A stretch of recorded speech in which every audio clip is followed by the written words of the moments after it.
So I'll jump right into it. So if we flash back about 12 months, COVID was somewhat of a new topic of conversation. I remember my daughter's birthday party, or 17th birthday party, was pretty much the last social event I think I've gone to. And now we're a year later, lockdown was about to begin. The real estate market was entering into its typical busy season when all showings essentially ceased to exist. Real estate forecasters were predicting as much as a 40% decline in value and sales nationally, and the industry was bracing for what was going to be a very dark period. Over the next 45 days, showing activity in Colorado declined as much as 93%. All those forecasts were becoming a reality. Real estate, shortly after, was then defined as an essential service, and restrictions began to ease. COVID has taught us that we can work from home and asked us to realign some of our priorities, both in life and largely in our housing needs.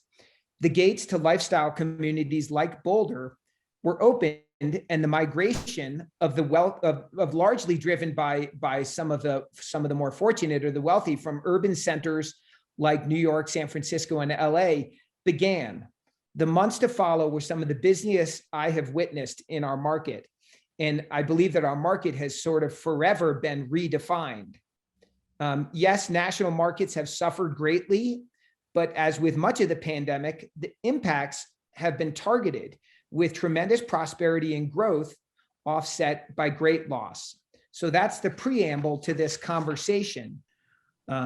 Okay, so I'll just jump into our topics here. As I said earlier, this is the very beginning of, you can see the big dip. So what this slide represents is the showing activity in Boulder since marked over a 3-year time period. And you can see that huge dip is right when the shutdown was announced. So COVID, we declined as much as 92%.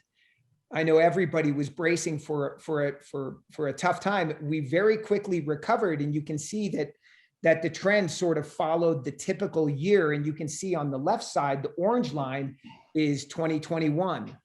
And we've sort of exceeded and followed on pace with that. There's something that I think this taught me something. I was operating under the presumption that there is so many more buyers in this market. And the real conversation to be had, which we'll have later, is more related to the lack of supply, the lack of listings, because you can see the number of showings to me directly correlates with the number of buyers, not directly, because with lower inventory, there's less to see and less showings, but the number of buyers has gone up, but not exponentially so. What has really been most impactful is the limited number of houses for sale. And I've got a slide that'll represent that. Again, we headed into COVID, a little humor from the movie The Shining. This slide shows us what has happened recently, and it's a deck that shows July to December total sales, and you can see total sales were up 31%. That's pretty unprecedented. The average sales price, and again, this is across the entire market, is up 3.4%. And then the days on market is down 27.7%. So pretty profound numbers. And the impacts on the market have been very targeted. When we talk about the average sales price being up 3.4%, that I don't think is totally illustrative of the changes in the market. We've had a whole new segment of our market that didn't exist before. And to me, that whole new segment is sort of the ultra luxury market. Preemptive of COVID, there were only a handful of sales of homes north of, let's just say north of 3.5 million. And now that's commonplace. And we're seeing sales, upwards into the 7 million category that are not that rare. Much of that market is happening off the market, but we're seeing significant sales that our market has never seen before. So this to me is a whole new category of market that's opened up.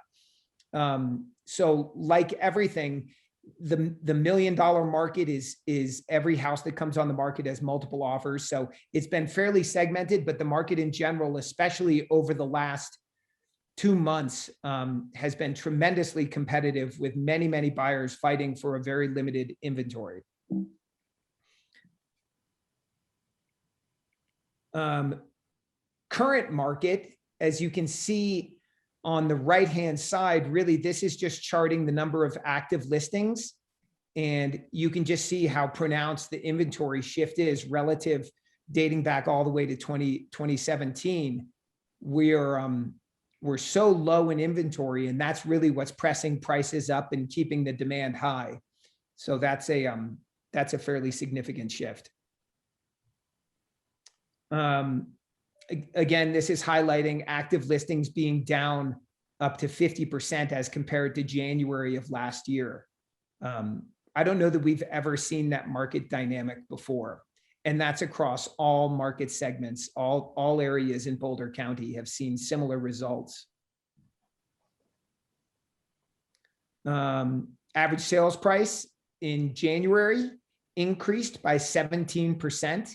Again, I don't know that I've seen a month in Boulder real estate history where the average sales price has jumped 17% in a single month as compared to a previous year.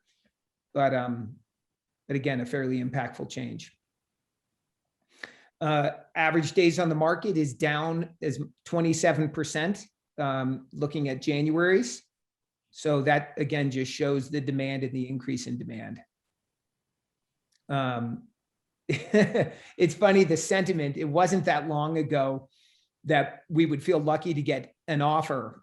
And again, in certain price points, certain markets, especially focused on the in-town market, that's where much of the activity has been driven. A full price offer is asking price is simply just a suggestion in this market right now. I'm seeing houses sell for as much as 10 to 15% above asking prices, with as many offers as, gosh, I've seen as many as 15 to 20 offers, sometimes 3 or 4, but still tremendously competitive. So it's a shifting market every day.